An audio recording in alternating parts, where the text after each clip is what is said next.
ನನಗೂ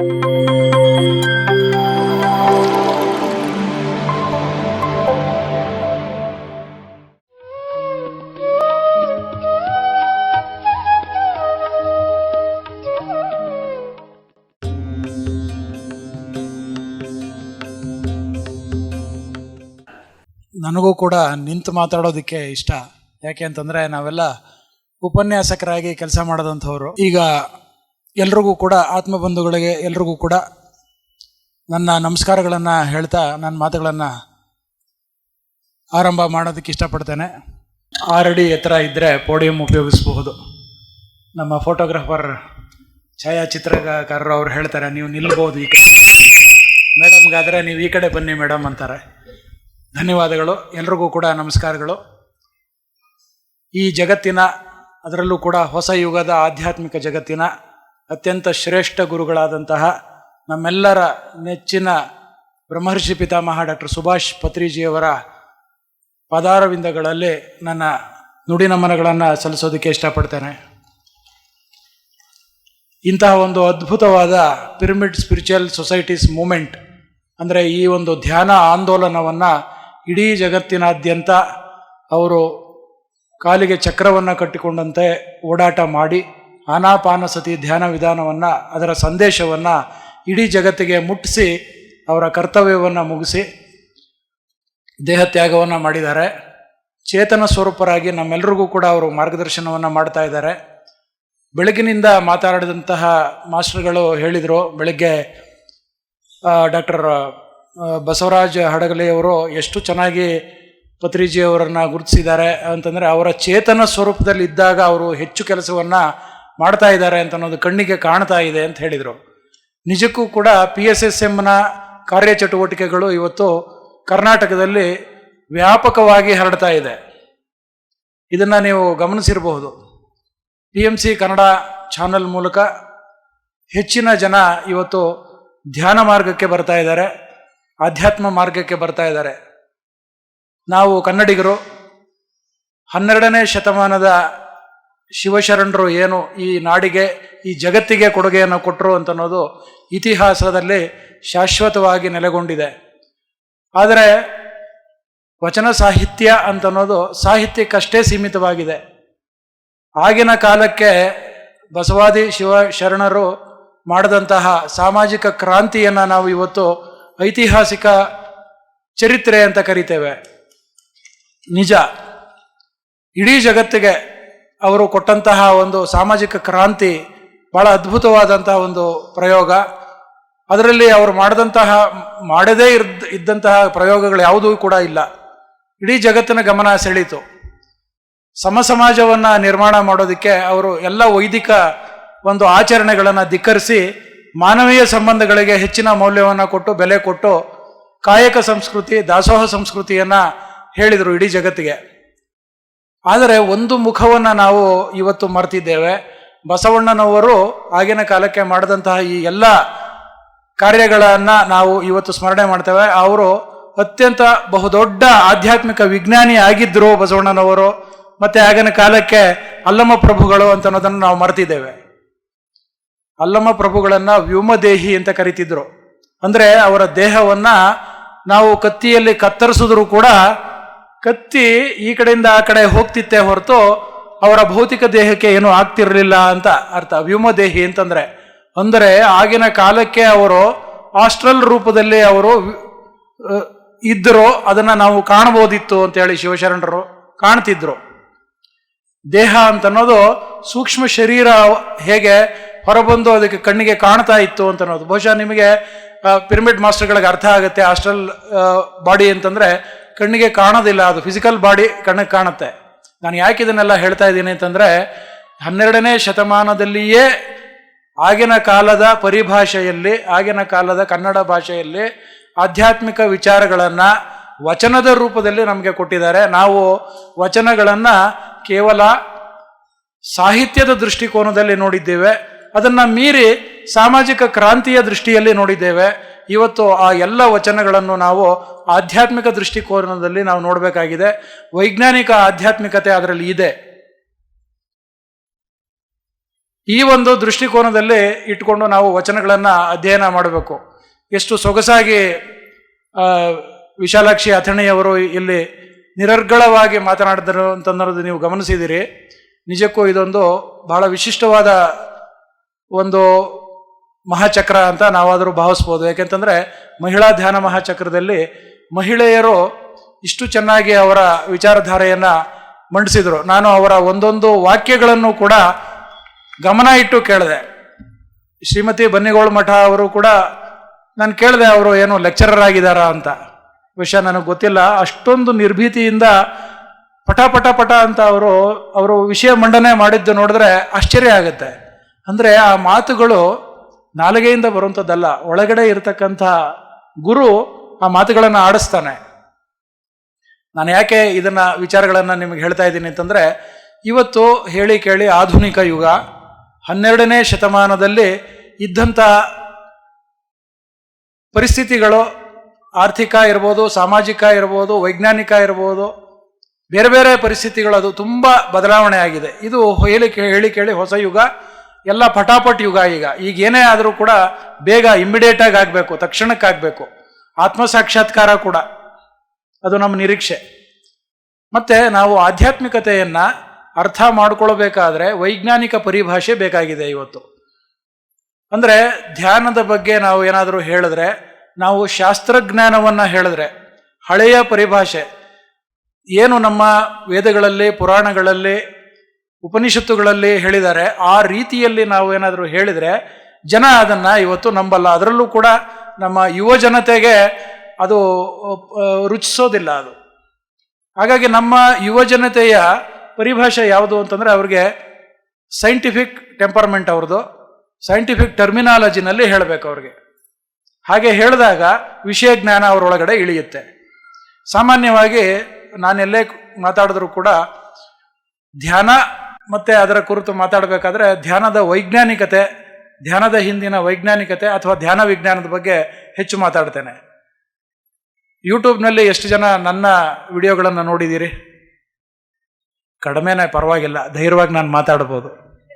ಎಲ್ಲೋ ಹೇಳಿದ್ದೇ ಹೇಳ್ತಾನಪ್ಪ ಇವನು ಅಂತನ್ನೋದಾಗಬಾರ್ದು. ಪತ್ರಿಜಿಯವರು ಒಂದನ್ನು ಹೇಳಿದ್ದಾರೆ, ಮೂಲ ಎಲ್ಲಕ್ಕೂ ಕೂಡ ಧ್ಯಾನ. ಜನ್ಮ ಜನ್ಮಾಂತರಗಳಿಂದ ನಾವು ನಮ್ಮ ಸ್ವಯಂ ಜ್ಞಾನವನ್ನು ಒಂದು ರೀತಿ ಕಂಪ್ಯೂಟರ್ನ ಹಾರ್ಡ್ ಡಿಸ್ಕ್ನಲ್ಲಿ ಇಟ್ಕೊಂಡು ಬಂದಿರೋ ಹಾಗೆ ನಾವು ಇಟ್ಕೊಂಡು ಬಂದಿರ್ತೀವಿ. ನೇರವಾಗಿ ಈ ಜನ್ಮದಲ್ಲಿ ನಾವು ಒಂದು ವಿಶಿಷ್ಟವಾದ ಯೌಗಿಕ ಕ್ರಿಯೆ ಆಗಿರ್ತಕ್ಕಂಥ ಈ ಧ್ಯಾನಕ್ಕೆ ನೇರವಾಗಿ ಬರಬೇಕು. ಯಮ, ನಿಯಮ, ಆಸನ, ಧಾರಣ ಇವೆಲ್ಲವೂ ಕೂಡ ಜನ್ಮ ಜನ್ಮಾಂತರಗಳಿಂದ ಆರಂಭದಿಂದ ಮಾಡ್ಕೊಂಡ್ಬಂದಿದ್ದೀವಿ ನಾವು. ಆದರೆ ಧ್ಯಾನದ ಮಟ್ಟಕ್ಕೆ ಬರೋಷ್ಟರಲ್ಲಿ, ಸಮಾಧಿಯ ಮಟ್ಟಕ್ಕೆ ಬರೋಷ್ಟರಲ್ಲಿ ನಮ್ಮ ಜೀವಿತಾವಧಿ ಮುಗಿದೋಗುತ್ತೆ.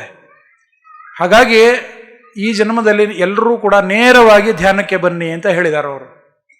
ಯಾಕೆ ಅಂತಂದರೆ, ಧ್ಯಾನವನ್ನು ಮಾಡೋದ್ರ ಮೂಲಕ ನಮಗೆ ಈ ಯಮ ನಿಯಮಗಳಿಂದ, ಅದರ ಪಾಲನೆ ಮಾಡೋದ್ರಿಂದ, ಆಸನಗಳನ್ನು ಮಾಡೋದ್ರಿಂದ ಏನೆಲ್ಲ ಫಲಗಳು, ಪ್ರತಿಫಲಗಳು ಸಿಗುತ್ತೆ, ಎಲ್ಲವೂ ಕೂಡ ಧ್ಯಾನದಲ್ಲಿ ಸಿಗುತ್ತೆ. ಆದ್ದರಿಂದ ಚಿಕ್ಕ ವಯಸ್ಸಿನಿಂದನೇ, 5ನೇ ವಯಸ್ಸಿನಿಂದನೇ ಮಕ್ಕಳಿಗೆ ನಾವು ಧ್ಯಾನವನ್ನು ಹೇಳ್ಕೊಡ್ಬೇಕು. ನಾವು ಧ್ಯಾನಿಗಳಾಗಿ ಪರಿವರ್ತನೆ ಆಗಬೇಕು. ಧ್ಯಾನ ಮಾಡೋದ್ರಿಂದ ನಮ್ಮ ಜೀವನದಲ್ಲಿ ಏನೆಲ್ಲ ಸಿಗಬೇಕೋ ಎಲ್ಲವೂ ಕೂಡ ಸಿಗುತ್ತೆ ಅಂತ. ಬಹಳ ಜನ ಕೇಳ್ತಾರೆ, ಕಣ್ಣು ಮುಚ್ಕೊಂಡು ಒಂದು ಕಡೆ ಕೂತ್ರೆ ರೋಗಗಳೆಲ್ಲ, ಕಾಯಿಲೆ ಎಲ್ಲ ವಾಸಿಯಾಗಿ ಹೋಗುತ್ತಾ? ಹಾಗಾದರೆ ನಿಮ್ಮ ಕ್ಯಾನ್ಸರ್ ಹಾಸ್ಪಿಟ್ಲನ್ನ ನೀವು ಮುಚ್ಚಿಬಿಡಿ, ಪರವಾಗಿಲ್ಲ, ಇಷ್ಟೆಲ್ಲ ಸಂಬಳ ಸಾರಿಗೆ ಯಾಕೆ ಕೊಡಬೇಕು ಕ್ಯಾನ್ಸರ್ ಹಾಸ್ಪಿಟ್ಲ್ನವ್ರಿಗೆ? ಯಾಕೆ ಅಂತಂದರೆ, ನಾನು ಕ್ಯಾನ್ಸರ್ ಆಸ್ಪತ್ರೆಯಲ್ಲಿ ಹಿರಿಯ ಶಾಖಾಧಿಕಾರಿಯಾಗಿ ನಾನು ನಿವೃತ್ತಿಯಾಗಿದ್ದೇನೆ. 30 ವರ್ಷಗಳಿಂದ ನಾನು ಆ ಕ್ಯಾನ್ಸರ್ ಆಸ್ಪತ್ರೆಯಲ್ಲಿ ಕೆಲಸ ಮಾಡಿದ್ದೇನೆ. ನಮ್ಮ ವೈದ್ಯರು ಹೇಗೆ ನಮ್ಮ ಕ್ಯಾನ್ಸರ್ ರೋಗಿಗಳಿಗೆ ಚಿಕಿತ್ಸೆಯನ್ನು ಕೊಡ್ತಾರೆ ಅಂತನ್ನೋದು ನಾನು ತುಂಬ ಹತ್ತಿರದಿಂದ ಅಧ್ಯಯನವನ್ನು ಮಾಡಿದ್ದೇನೆ. ರೋಗ ಅಂತನ್ನೋದು ಮೊದಲು ಬರ್ತಕ್ಕಂಥದ್ದು ಮನಸ್ಸಿಗೆ, ತದನಂತರ ಅದು ದೇಹಕ್ಕೆ ವರ್ಗಾವಣೆ ಆಗುತ್ತೆ. ನಿಮ್ಮೆಲ್ರಿಗೂ ಕೂಡ ಗೊತ್ತು, ಆಧುನಿಕ ವೈದ್ಯಶಾಸ್ತ್ರಜ್ಞರು ಹೇಳ್ತಾರೆ, ವೈದ್ಯರು ಹೇಳ್ತಾರೆ, ಸೈಕೋಸೊಮ್ಯಾಟಿಕ್ ಡಿಸೀಸಸ್ ಅಂತೇಳಿ ನೀವು ಕೇಳಿರ್ಬೋದು. ಮನೋದೈಹಿಕ ಕಾಯಿಲೆಗಳು ಅಂತ.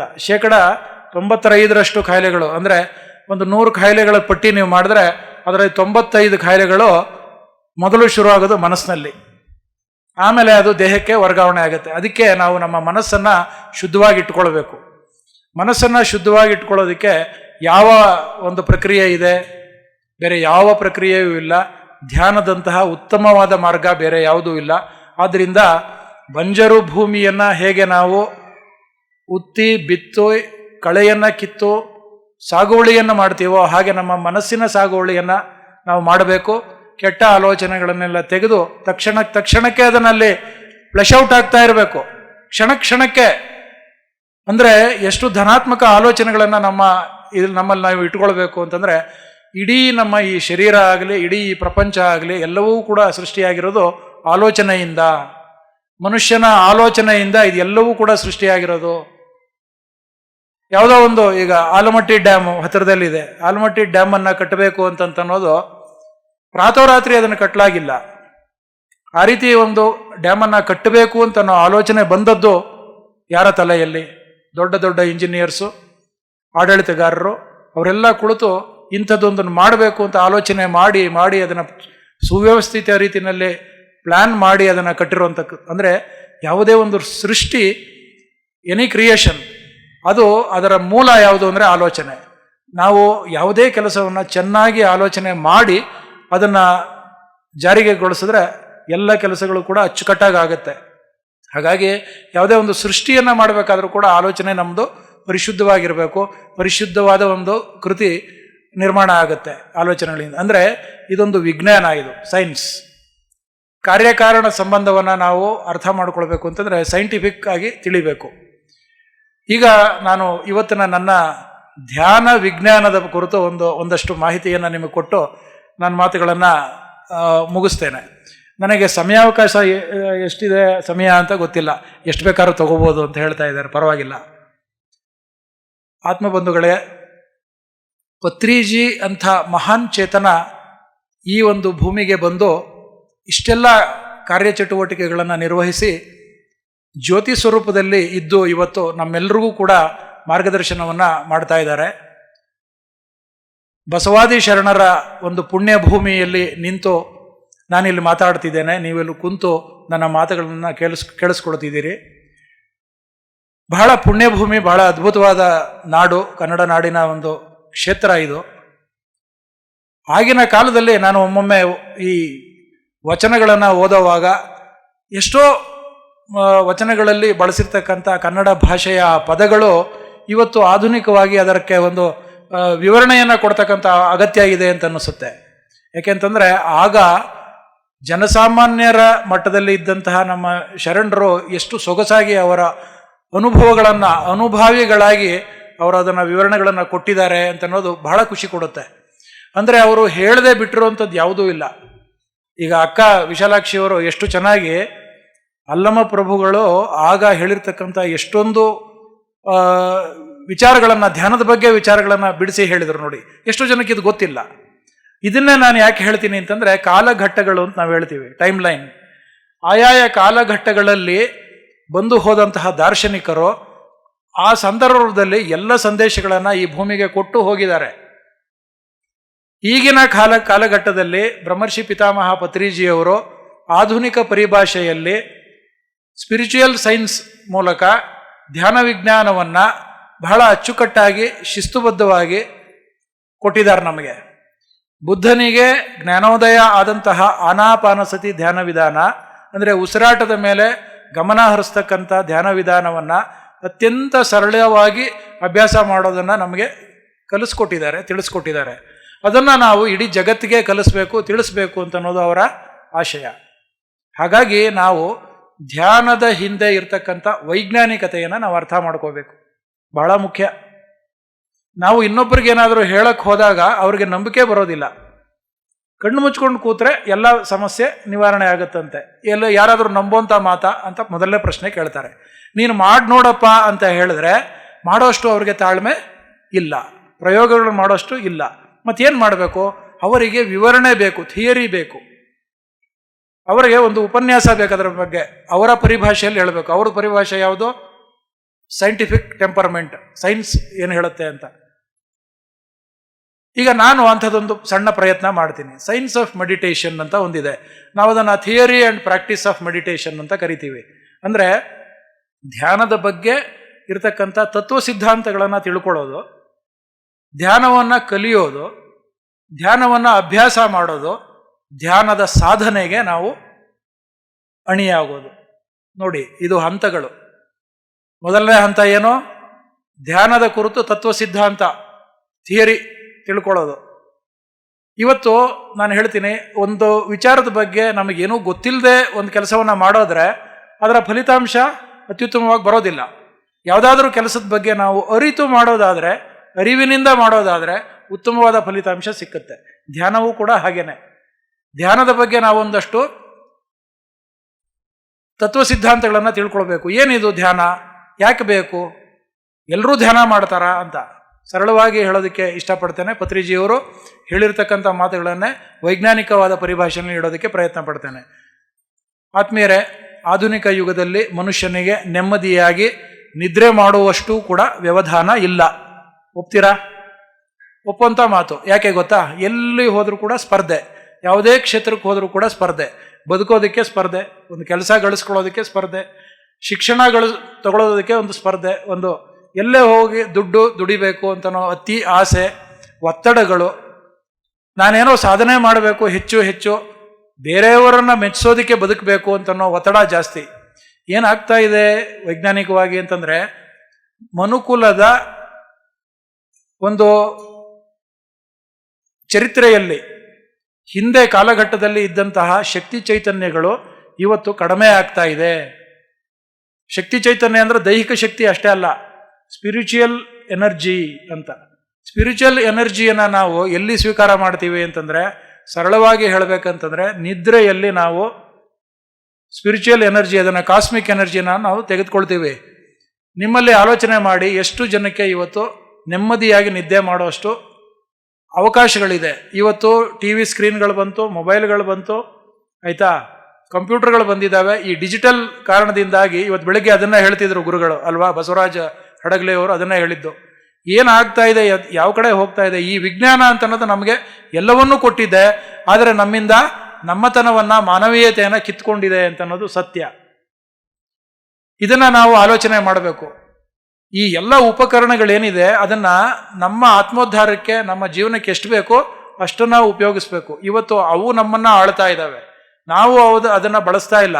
ಅವು ನಮ್ಮನ್ನು ಬಳಸ್ತಾ ಇದ್ದ, ಮನುಷ್ಯನನ್ನು ಬಳಸ್ತಾ ಇರೋವಂಥದ್ದೇ ಡಿಜಿಟಲ್ ಉಪಕರಣಗಳು ಇವತ್ತು. ಅದಕ್ಕೆ ನಾವು ದಾಸರಾಗಿದ್ದೇವೆ. ನಾನು ಯಾಕೆ ಇದನ್ನೆಲ್ಲ ಹೇಳ್ತಾ ಇದ್ದೀನಿ ಅಂತಂದರೆ, ಈ ಎಲ್ಲ ಕಾರಣಗಳಿಗಾಗಿ ಮಾನವನ ಪ್ರಕೃತಿ ಸಹಜವಾದ ಕಾರ್ಯಚಟುವಟಿಕೆಗಳು ಇವತ್ತು ತುಂಬ ಹೆಚ್ಚಾಗಿದೆ.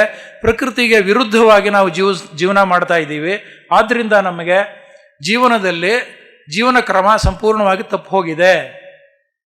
ಜೀವನ ಕ್ರಮ ತಪ್ಪಿರುವ ಕಾರಣದಿಂದಾಗಿ ನಮ್ಮಲ್ಲಿ ಶಕ್ತಿ ಚೈತನ್ಯದ ಕೊರತೆ ಉಂಟಾಗಿದೆ. ಶಕ್ತಿ ಚೈತನ್ಯದ ಕೊರತೆ ತುಂಬಿಸ್ಕೊಳ್ಳೋ ಬಗೆ ಹೇಗೆ ಅಂತ ಗೊತ್ತಿಲ್ಲ. ಧ್ಯಾನದ ಒಂದು ಅವಶ್ಯಕತೆ ಈಗಿನ ಕಾಲಘಟ್ಟದಲ್ಲಿ ಈ ಕಾರಣದಿಂದಾಗಿ ಮುಖ್ಯ ಆಗಿದೆ. ಎಷ್ಟು ಜನ ನಮ್ಮಲ್ಲಿ ನಾನು ಯೋಗಿಗಳಾಗಬೇಕು, ಪಾಪ ಯೋಗಿ ಅಂತ ಆಗಬೇಕು ನಾನು, ಆದ್ದರಿಂದ ನಾನು ಧ್ಯಾನ ಮಾಡ್ತೀನಿ ಅಂತ ನಾವು ಸಂಕಲ್ಪಿಸಿ ಬರೋದಿಲ್ಲ. ಒಂದೋ ಏನೋ ಆರೋಗ್ಯದ ಸಮಸ್ಯೆ ಇರುತ್ತೆ, ಇನ್ನೇನೋ ಜೀವನದಲ್ಲಿ ಸಮಸ್ಯೆಗಳಿರುತ್ತೆ, ಯಾರೋ ಹೇಳಿರ್ತಾರೆ ಧ್ಯಾನ ಮಾಡಿದ್ರೆ ಇದರಿಂದ ಈಚೆ ಬರ್ಬೋದು ಅಂತ, ಆವಾಗ ನಾವು ಧ್ಯಾನ ಮಾರ್ಗಕ್ಕೆ ಬರ್ತೇವೆ. ಎಲ್ಲವೂ ಚೆನ್ನಾಗಿದ್ದಾಗ ಯಾರೂ ಕೂಡ ತಾವಾಗಿ ಧ್ಯಾನ ಮಾರ್ಗಕ್ಕೆ ಬಂದದ್ದು ಬಹಳ ಅಪರೂಪ, ಕಡಿಮೆ. ನಾನು ಯಾಕೆ ಇದನ್ನು ಪ್ರಸ್ತಾಪ ಮಾಡ್ತಾ ಇದ್ದೀನಿ ಅಂತಂದರೆ, ಕಾರಣ ಸಂಬಂಧ ಇದೆ ಇಲ್ಲಿ. ನಾವು ಧ್ಯಾನ ಮಾರ್ಗಕ್ಕೆ ಬರಬೇಕು ಅಂತಂದರೆ ನಮಗೇನಾದರೂ ಒಂದು ಸಮಸ್ಯೆ ಇರಬೇಕು, ಆ ಥರ ಇದೆ. ಪತ್ರಿ ಸರ್ ಹೇಳ್ತಿದ್ರು, ಧ್ಯಾನ ಅಂತಂದರೆ ಅದು ಕೇವಲ ರೋಗಗಳನ್ನು ನಿವಾರಣೆ ಮಾಡ್ಕೊಳ್ಳೋದಕ್ಕಿರ್ತಕ್ಕಂಥ ಪ್ರಕ್ರಿಯೆ ಅಲ್ಲ. ಧ್ಯಾನ ಅಂತಂತಂದರೆ ಆತ್ಮಸಾಕ್ಷಾತ್ಕಾರಕ್ಕಾಗಿ ಬಹುದೊಡ್ಡ ಪ್ರಯಾಣವನ್ನು ಒಬ್ಬ ವ್ಯಕ್ತಿ ಆರಂಭ ಮಾಡೋದಕ್ಕೆ ಇರ್ತಕ್ಕಂಥ ಮೊದಲನೇ ಹೆಜ್ಜೆ. ಈ ಮೊದಲನೇ ಹೆಜ್ಜೆಯನ್ನು ಇಡಿಸ್ಬೇಕಾದ್ರೆ ಪ್ರಕೃತಿ ನಮಗೆ ಏನೋ ಒಂದಷ್ಟು ಸಮಸ್ಯೆಗಳನ್ನು ಸೃಷ್ಟಿ ಮಾಡಿ ಟ್ರ್ಯಾಕಿಗೆ ತಂದು, ಗುರುಗಳು ಕೂಡ ಹಾಗೆ ಮಾಡೋದು. ಗುರುಗಳು ನಮ್ಮನ್ನು ಗುರುತಿಸ್ತಾರೆ, ಆತನಿಗೆ ಏನಾದ್ರು ಸಮಸ್ಯೆ ಇದ್ದರೆ ಇದಕ್ಕೆ ಪರಿಹಾರ ಧ್ಯಾನದಲ್ಲಿದೆ ಅಂಥೇಳಿ ಧ್ಯಾನ ಮಾರ್ಗಕ್ಕೆ ಹಚ್ತಾರೆ. ಆವಾಗ ನಾವು ಬರ್ತೀವಿ ಧ್ಯಾನಕ್ಕೆ. ಈಗ ಏನಾಗ್ತಾ ಇದೆ, ಎಲ್ಲ ಕಡೆ ಒತ್ತಡ, ಭಯ, ಉದ್ವೇಗ, ಆತಂಕ ಹೆಚ್ಚಾಗ್ತಾ ಇದೆ. ಯಾಕೆ ಅಂತಂದರೆ ಕಾರಣ ನಮ್ಮ ಜೀವನ ಶೈಲಿ, ನಮ್ಮ ಆಹಾರ ಶೈಲಿ ವ್ಯತ್ಯಾಸ ಆಗಿರೋದ್ರಿಂದ ನಮ್ಮ ದೇಹದ ಆರೋಗ್ಯ ಸಂಪೂರ್ಣವಾಗಿ ಕೆಟ್ಟೋಗಿದೆ. ಎಲ್ಲ ಕಡೆ ಒಬೆಸಿಟಿ, ಸ್ಥೂಲಕಾಯ ಅಲ್ವಾ, ಪೌಷ್ಟಿಕಾಂಶದ ಹೆಚ್ಚಾಗಿ ನಮಗೆ ಸಮಸ್ಯೆಗಳು ಬಂದಿರೋತಕ್ಕಂಥದ್ದು. ದೇಹಕ್ಕೆ ಇನ್ನು ಮನಸ್ಸಿಗೆ ಸಂಬಂಧಪಟ್ಟಿದ್ದು ಅದು ಹೇಳೋ ಹಾಗೆ ಇಲ್ಲ ಬಿಡಿ. ಎಲ್ಲ ಕಡೆ ಸ್ಟ್ರೆಸ್ಸು, ಸ್ಟ್ರೈನು, ಟೆನ್ಷನ್ನು ಇದು ಜಾಸ್ತಿ ಆದರೆ ಡಿಸಾರ್ಡರ್ಸ್, ಜೀವನದಲ್ಲಿ ಡಿಸಾರ್ಡರ್ಸ್, ಜೀವನ ಕ್ರಮ ತಪ್ಪುವುದರಿಂದ ಬರುತ್ತೆ. ಉದಾಹರಣೆಗೆ ಗಂಡಸರಿಗಾದರೆ BP, ಶುಗರು ಕಾಮನ್ನು, ಹೆಂಗಸರಿಗಾದರೆ PCOD ಸಮಸ್ಯೆಗಳು ಮತ್ತು ಥೈರಾಯ್ಡ್ ಸಮಸ್ಯೆ ಕಾಮನ್ನು. ನಾನು ಯಾಕೆ ಇದನ್ನು ವೈಜ್ಞಾನಿಕವಾಗಿ ಹೇಳ್ತಾ ಇದ್ದೀನಿ ಅಂತಂತಂದರೆ, ನಾನು ಹೇಳಿ ಕೇಳಿ ಕ್ಯಾನ್ಸರ್ ಆಸ್ಪತ್ರೆಯಲ್ಲಿ ಕೆಲಸ ಮಾಡಿದಂಥವನು 30 ವರ್ಷಗಳು. ಮನುಷ್ಯನಿಗೆ ಕಾಯಿಲೆ ಅಂತ ಅನ್ನೋದು ಯಾಕೆ ಬರುತ್ತೆ ಅಂತಂದರೆ ಸ್ವಯಂ ಕೃತಾಪರಾಧ, ನಾವು ಮಾಡ್ಕೊಂಡಿರೋವಂಥದ್ದು. ಹೇಗೆ ಜೀವಿಸಬೇಕು ಅಂತನ್ನೋದೇ ನಾವು ತಿಳ್ಕೊಂಡಿಲ್ಲ. ಹೇಗೆ ಕುಳಿತುಕೊಳ್ಬೇಕು, ಹೇಗೆ ಮಲಗಬೇಕು, ಏನನ್ನ ತಿನ್ನಬೇಕು, ಏನನ್ನ ತಿನ್ನಬಾರದು, ಯಾವಾಗ ತಿನ್ನಬೇಕು, ಎಷ್ಟು ತಿನ್ನಬೇಕು ಅಂತನ್ನೋದು ಯಾವುದೂ ಕೂಡ ಇಲ್ಲಿ ನಿಶ್ಚಿತವಾಗಿಲ್ಲ. ಹಾಗಾಗಿ ಎಲ್ಲವನ್ನೂ ಕೂಡ ನಾವು ಕೆಡಿಸ್ಕೊಂಡ್ಬಿಟ್ಟಿದ್ದೀವಿ. ಹೀಗಾಗಿ ನಮಗೆ ಜೀವನದಲ್ಲಿ ಡಿಸಾರ್ಡರ್ಸು ಉಂಟಾಗಿದೆ. ಈ ಡಿಸಾರ್ಡರ್ಸ್ ಅಂತ ಕ್ರಮಬದ್ಧತೆಯನ್ನು ನಾವು ಕ್ರಮ ಮಾಡಿಕೊಳ್ಳಿಲ್ಲ ಅಂತಂದರೆ ಖಂಡಿತವಾಗಲೂ ನಾವು ಕಾಯಿಲೆಗಳಿಗೆ ತುತ್ತಾಗ್ತೀವಿ. Disorders will lead to diseases. ಯಾವಾಗ ಡಿಸೀಸ್ ಬಂತು, ಕಾಯಿಲೆ ಬಂತು, ಅದಕ್ಕೆ ಟ್ರೀಟ್ಮೆಂಟ್ ಬೇಕೇ ಬೇಕಾಗುತ್ತೆ. ಸೊ ಈ ಟ್ರೀಟ್ಮೆಂಟ್ ಮಾಡಬೇಕು ಅಂತಂದ್ರೆ ನಾವು ಹೇಗೆ, ಅದಕ್ಕೆ ಮೆಡಿಸಿನ್ಸ್ ಅಂತ ಇದೆ. ಅದು ನೀವು ಯಾವ್ದಾದ್ರು ಹೇಳಿ, ಆಲೋಪತಿನೋ, ಆಯುರ್ವೇದನೋ, ಇನ್ಯಾವುದು ಹೋಮಿಯೋಪತಿನೋ ಯಾವ್ದಾದ್ರು ಇರ್ಬೋದು, ಟ್ರೀಟ್ಮೆಂಟ್ ಅಂತೂ ಬೇಕೇ ಬೇಕು, ಮೆಡಿಸಿನ್ಸ್ ಬೇಕೇ ಬೇಕು. ನಮ್ಮ ಜೀವನದಲ್ಲಿ ಯಾವುದೇ ಕ್ರಮಬದ್ಧತೆ ತಪ್ಪಬಾರದು ಅಂತಂದರೆ ಒಂದು ಶಿಸ್ತಿನ ಜೀವನವನ್ನು ನಾವು ಅಳವಡಿಸ್ಕೊಳ್ಬೇಕು. ಕನಿಷ್ಠ ಶಿಸ್ತು ವ್ಯತ್ಯಾಸ ಆದಾಗಲಾದ್ರೂ, ಅದು ಅರಿವಿಗೆ ಬಂದಾಗಲಾದರೂ ನಾವು ಶಿಸ್ತಿನ ಮಾರ್ಗಕ್ಕೆ ಬರಬೇಕು. ನಾವು ಬರೋದಿಲ್ಲ. ಯಾಕೆ ಇದನ್ನೆಲ್ಲ ನಾನು ಇಷ್ಟು ವಿವರವಾಗಿ ಹೇಳ್ತಾ ಇದ್ದೀನಿ ಅಂತಂದರೆ, ಪತ್ರಿಜಿ ಹೇಳ್ತಾರೆ ನೋ ಡಾಕ್ಟರ್ ನೋ ಮೆಡಿಸಿನ್ ಅಂತ. ಇದು ಆಶ್ಚರ್ಯ ಆಗೋಗುತ್ತೆ ಎಲ್ರಿಗೂ ಕೂಡ. ಇದೇನಪ್ಪ, ಕಾಯಿಲೆ ಬಂದವನಿಗೆ ಔಷಧಿ ತಗೋಬೇಡ ಅಂತ ಹೇಳ್ತಾರಲ್ಲ ಅಂತ. ಅವ್ರು ಹೇಳ್ತಾ ಇರೋದು ಕಾಯಿಲೆ ಬರದೇ ಇರೋ ಥರ ನೋಡ್ಕೊಳಪ್ಪ ಅಂತ. ಕಾಯಿಲೆ ಬಂದವನಿಗೆ ನಿನಗೆ ಔಷಧಿ ತಗೋಬೇಡ ಅಂತ ಅವ್ರು ಹೇಳಿಲ್ಲ. ಧ್ಯಾನವೇ ಔಷಧಿ ಅಂತಂದರೆ ಧ್ಯಾನ, ಅದರಂಥ ಉತ್ತಮವಾದ್ದು ಬೇರೆ ಇನ್ಯಾವುದೂ ಇಲ್ಲ. ನೋ ಡಾಕ್ಟರ್ ನೋ ಮೆಡಿಸಿನ್ ಅಂತಂದರೆ, ಈಗ ಎಷ್ಟೋ ಜನ ನೀವು ಧ್ಯಾನದ ಅನುಭವಗಳನ್ನು ಕೇಳಿದಿರಿ. ಈಗ ಇಲ್ಲಿ ಅವ್ರಿಗೆ ಇದ್ದಂಥ ಸಮಸ್ಯೆಗಳು ಎಷ್ಟು ಚೆನ್ನಾಗಿ ಅವರು ನಿವಾರಣೆ ಮಾಡಿಕೊಂಡ್ರು ಧ್ಯಾನದಿಂದ ಅಂತ ಅನ್ನೋದು ಪ್ರತ್ಯಕ್ಷ ನಮ್ಮ ಮುಂದೆ ಇದೆ. ಹಾಗಾದರೆ ಧ್ಯಾನ ಮಾಡೋದ್ರಿಂದ ಏನಾಗುತ್ತೆ, ಯಾಕೆ ಧ್ಯಾನ ಮಾಡಬೇಕು, ಹೇಗೆ ಧ್ಯಾನ ಮಾಡಬೇಕು, ಇದನ್ನೆಲ್ಲವನ್ನು ಕೂಡ ಸಂಕ್ಷಿಪ್ತವಾಗಿ ನಾನು ವೈಜ್ಞಾನಿಕ ಕ್ರಮವನ್ನು ನಾನು ಹೇಳಿ ನನ್ನ ಮಾತನ್ನು ಮುಂದುವರಿಸ್ತೇನೆ. ಧ್ಯಾನ ಅಂದರೆ ಏನು ಅಂದರೆ, ಈ ಪಟ್ಟಿ ಒಂದು ಉದ್ದ ಓದಿದ್ರು. ಈಗ ಧ್ಯಾನ ಅಂತಂದರೆ ಶ್ವಾಸದ ಮೇಲೆ ಗಮನ, ಧ್ಯಾನ ಅಂತಂದರೆ ಮನಸ್ಸಿನ ನಿಯಂತ್ರಣ, ಧ್ಯಾನ ಅಂತಂದರೆ ಮನಸ್ಸಿನ ಶುದ್ಧೀಕರಣ, ಧ್ಯಾನ ಅಂತಂದರೆ ಒಂದು ಶಾರ್ಟ್ ತಪಸ್ಸು, ಸಂಕ್ಷಿಪ್ತವಾದ ತಪಸ್ಸು. ಧ್ಯಾನ ಅಂತಂತಂದರೆ ದೇಹ, ಮನಸ್ಸು, ಬುದ್ಧಿ ಇದನ್ನು ತಟಸ್ಥಗೊಳಿಸ್ತಕ್ಕಂಥದ್ದು. ಧ್ಯಾನ ಅಂತಂದರೆ ನಾನು ಉದ್ದಕ್ಕೂ ಹೇಳ್ತಾ ಹೋಗ್ಬೋದು. ಧ್ಯಾನ ಕಸ್ತೂರಿನಲ್ಲಿ ನೀವು ಓದ್ತಾ ಇರಬಹುದು, ಧ್ಯಾನದ ಸಹಸ್ರನಾಮಾವಳಿ ಬರ್ತಾ ಇದೆ, ಗಮನಿಸಿದ್ದೀರಾ? ಫಸ್ಟು ಧ್ಯಾನ ಕಸ್ತೂರಿ ತೆಗೆದ ತಕ್ಷಣ ಇರೋದೇ ಏನೋ ಪತ್ರಿಜಿ ವಾಣಿ. ಪತ್ರಿಜಿ ವಾಣಿನಲ್ಲಿ ಕಳೆದ 6-7 ತಿಂಗಳಿಂದ ಒಂದೊಂದೇ ಸಾಲು ಬರ್ತಾ ಇದೆ. ಓದಿದ್ದೀರಾ? ಧ್ಯಾನ ಕಸ್ತೂರಿ ಓದ್ದವರು ನೆನಪು ಮಾಡ್ಕೊಳ್ಳಿ, 1000 ಸಾಲುಗಳನ್ನು ಬರೀತಾರೆ ಪತ್ರಿಜಿ ಧ್ಯಾನದ ಬಗ್ಗೆ. ಅಂದರೆ ಅದು ಎಷ್ಟು ಧ್ಯಾನದ ಬಗ್ಗೆ ಅವರು ವ್ಯಾಖ್ಯಾನವನ್ನು ಕೊಟ್ಟಿದ್ದಾರೆ ಅಂತ ಅನ್ನೋದು ನೀವು ಅರ್ಥ ಮಾಡ್ಕೊಳ್ಳಿ. ಧ್ಯಾನ ವಿಜ್ಞಾನ ಅಂದರೆ ಏನು, ಧ್ಯಾನ ಮಾಡಿದಾಗ ಏನಾಗತ್ತೆ ಅಂತ 108 ಧ್ಯಾನ ವಿಧಾನಗಳನ್ನು ಕೊಟ್ಟರು. ಯಾರು? ಓಶೋ. ಯಾಕೆ ಕೊಟ್ಟರು ಅಂತಂತಂದರೆ, ಒಬ್ಬ ವ್ಯಕ್ತಿಗೆ ಹಾಡೋದು ಇಷ್ಟ ಆದರೆ ಹಾಡೋದ್ರ ಮೂಲಕ ಅವನು ತಲ್ಲೀನನಾಗಿ ಧ್ಯಾನಸ್ಥ ಸ್ಥಿತಿಗೆ ಬರ್ತಾನೆ. ಅವನು ಡ್ಯಾನ್ಸ್ ಮಾಡೋದು ಅವನಿಗೆ ಇಷ್ಟ ಅಂತಂತಂದರೆ ಡ್ಯಾನ್ಸ್ ಮೂಲಕ ಅವನು ಧ್ಯಾನ ಮಾರ್ಗಕ್ಕೆ ಬರ್ತಾನೆ. ಇದೆಲ್ಲವೂ ಕೂಡ ಮಾರ್ಗಗಳೇ. ಆದರೆ ಸುತ್ತಿ ಬಳಸಿ ಯಾಕಪ್ಪ ನಾವು ಧ್ಯಾನ ಮಾರ್ಗಕ್ಕೆ ಬರಬೇಕು, ನೇರ ಮಾರ್ಗಕ್ಕೆ ಬರೋದು ಒಳ್ಳೆಯದು. ಧ್ಯಾನ ಅಂತಂದರೆ, ಸರಿಯಾದ ಧ್ಯಾನ ಅಂತಂದರೆ ಅದು ಉಸಿರಾಟದ ಮೇಲೆ ಗಮನ ಅಂತ ಹೇಳಿದ್ರು. ಭಗವದ್ಗೀತೆಯಲ್ಲೂ ಕೂಡ 6ನೇ ಅಧ್ಯಾಯದಲ್ಲಿ 20 ಶ್ಲೋಕಗಳು ಧ್ಯಾನದ ಬಗ್ಗೆ ಇದೆ. ಅಲ್ಲಿ ಕೂಡ ಉಸಿರಾಟದ ಮೇಲೆ ಗಮನದ ಇರುವಂಥದ್ದೇ ಪ್ರಸ್ತಾಪ ಇರತಕ್ಕಂಥದ್ದು. ಹೌದಾ? ಬುದ್ಧನಿಗೆ ಜ್ಞಾನೋದಯ ಆದಂತಹ ಮಾರ್ಗ ಆನಾಪಾನಸತಿ. ಆಗನ ಕಾಲಕ್ಕೆ ಪಾಳಿ ಭಾಷೆಯಲ್ಲಿ ಆನ ಅಂತಂತಂದ್ರೆ ಉಸಿರು ಒಳಬರೋದು, ಅಪಾನ ಅಂತಂದ್ರೆ ಉಸಿರು ಹೊರ ಹೋಗೋದು, ಸತಿ ಅಂತಂದ್ರೆ ಅದ್ರ ಜೊತೆಯಲ್ಲೇ ಇರ್ತಕ್ಕಂಥದ್ದು ಅಂತ. ಯಾಕೆ ಬುದ್ಧನನ್ನ ನಾವು ಆದಿಧ್ಯಾನಿ ಅಂತ ಕರಿತೇವೆ? The earliest known, the first person meditator ಅಂತಂದ್ರೆ, ದ ಗ್ರೇಟ್ ಮೆಡಿಟೇಟರ್ ಅಂತಂದ್ರೆ ಬುದ್ಧ ಅಂತ ಕರಿತೀವಿ ನಾವು. ಯಾಕೆ ಅಂತಂದ್ರೆ ಬುದ್ಧನ ಬಗ್ಗೆ ಬೇರೆ ಬೇರೆ ಎಲ್ಲ ಇದೆ, ಅದು ಬೇರೆ ಬೇಡ, ನಮಗೆ ಅದು ಆ ವಿಚಾರ ಬೇಡ. ಬುದ್ಧನನ್ನ ನಾವು ಆದಿಧ್ಯಾನಿ ಅಂತ ಯಾಕೆ ಕರಿತೇವೆ ಅಂತಂತಂದ್ರೆ, ದಾಖಲೆಗಳಲ್ಲಿ ಸಿಗ್ತಕ್ಕಂಥದ್ದು ದೇಶ ವಿದೇಶಗಳಲ್ಲಿ ಇವತ್ತು ಬುದ್ಧನ ಒಂದು ಮಾರ್ಗ ಅನುಸರಣೆ ಮಾಡ್ತಾ ಇದ್ದಾರೆ.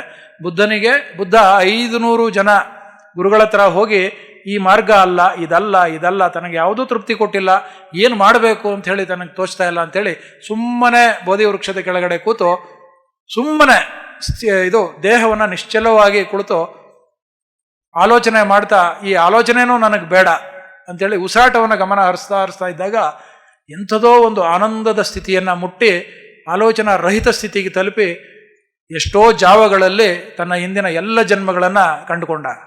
ಆತನಿಗನ್ನಿಸ್ತು, ಓಹೋ, ಇದೇ ಉಸಿರಾಟದ ಮೇಲೆ ಗಮನ ಹರಿಸೋದ್ರಿಂದ ಮನಸ್ಸು ತಾನಾಗೆ ಖಾಲಿ ಆಗುತ್ತೆ ಅಂತನ್ನೋದು ಆಗಲೇ ಸಿದ್ಧವಾಯಿತು. It was proven on that day. ಆಗ ಆತ ಎಲ್ರಿಗೂ ಹೇಳಿ, ಉಸಿರೇ ಪರಮ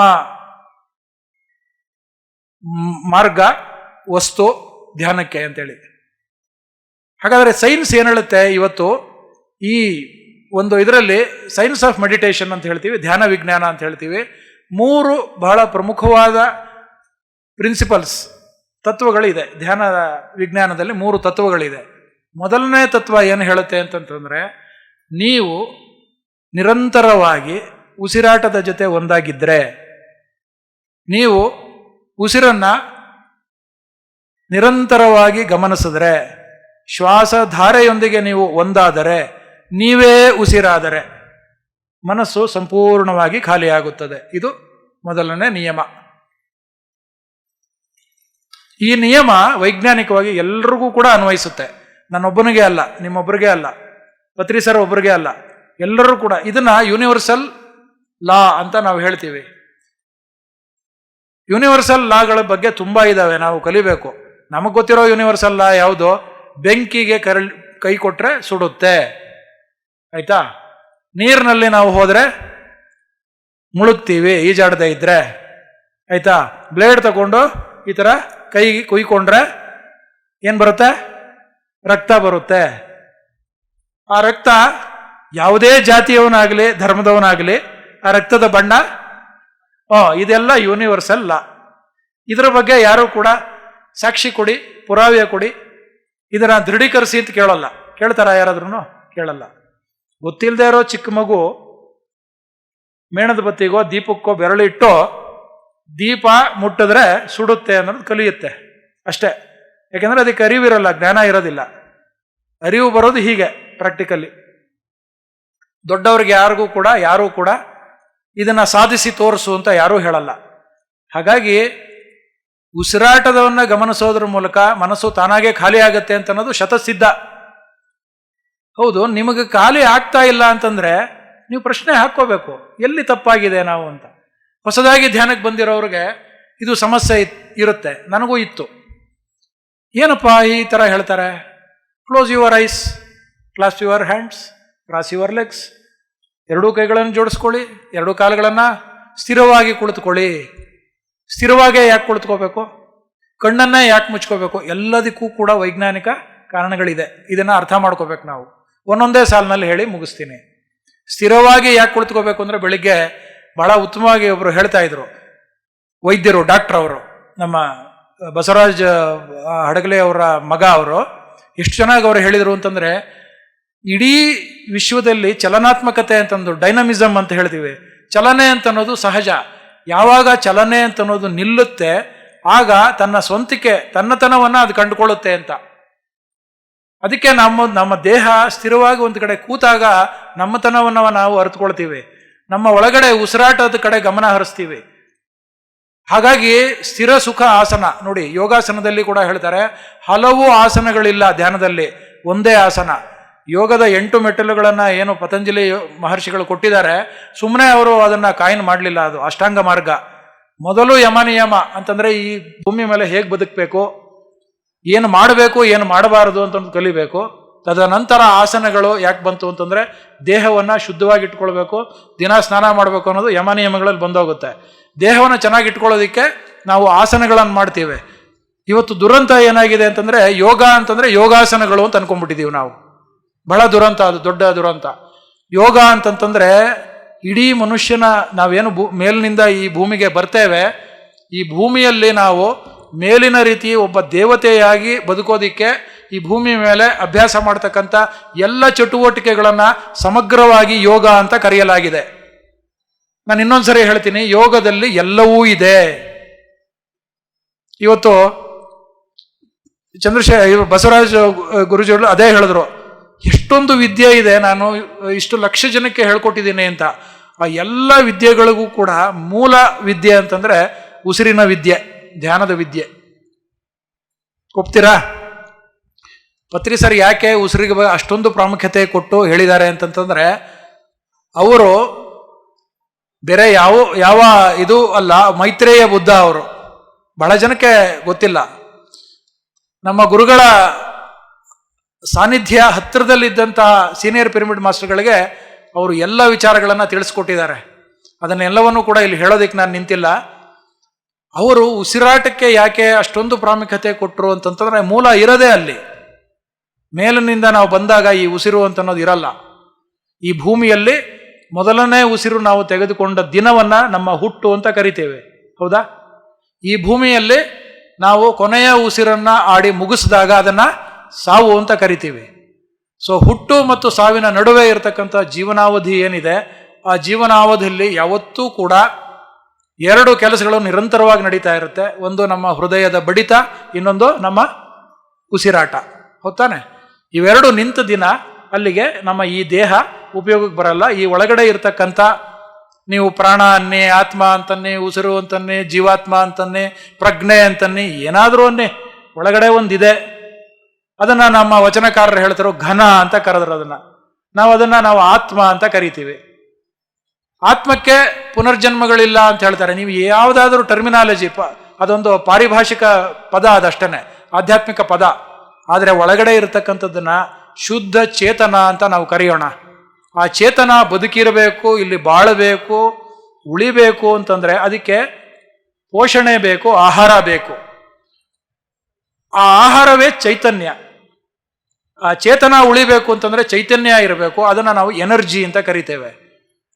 ದೇಹಕ್ಕೆ ಎನರ್ಜಿ ಬೇಕು. ದಿನಕ್ಕೆ 3 ಹೊತ್ತು ಊಟ ಮಾಡ್ತೇವೆ, ಭೌತಿಕ ಶರೀರ ಬೆಳೆಯುತ್ತೆ.